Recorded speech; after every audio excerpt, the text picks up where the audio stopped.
All right, YouTube followers, it's Jesse here. I am working on my 1996 Ford F-150 4.9 liter, doing some major maintenance. Got a lot of oil leaks here. Also have an issue with a warm start. It doesn't like to start when it's warm. But it's got 220,000 miles. I'm going to do a timing gears on it, water pump, since it's leaking. Water, it's leaking oil, it's leaking everything, but it runs outstanding. There's no blow by, so I figure it's worth the money and time to put into it. So I'm here at the EGR valve, the notorious EGR valve. How do I disconnect that part right here? So this part right here, you can see a little bit of a silver area, and this is how you get this off.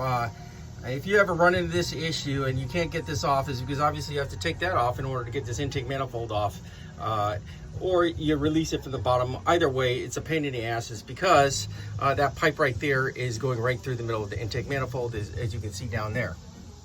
So what I did, long story short, the wrench obviously is not going to loosen it very easily. You're going to have to put a lot of torque on it, and there's a possibility that you twist it, strip it, and do whatever. So the trick to this is to get yourself an air hammer. And the air hammer is just to knock things loose. It's not to loosen it up, but here you go.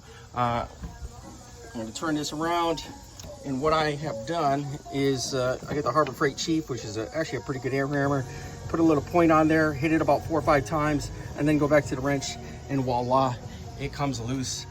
And you could take that off.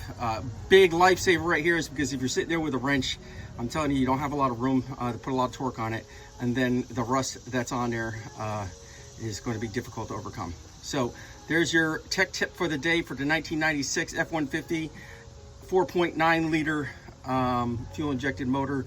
Great engine. That's why I'm going to keep it. It runs outstanding. So let's fix it and getting down to it. Anyways, until next time, hope this helped you.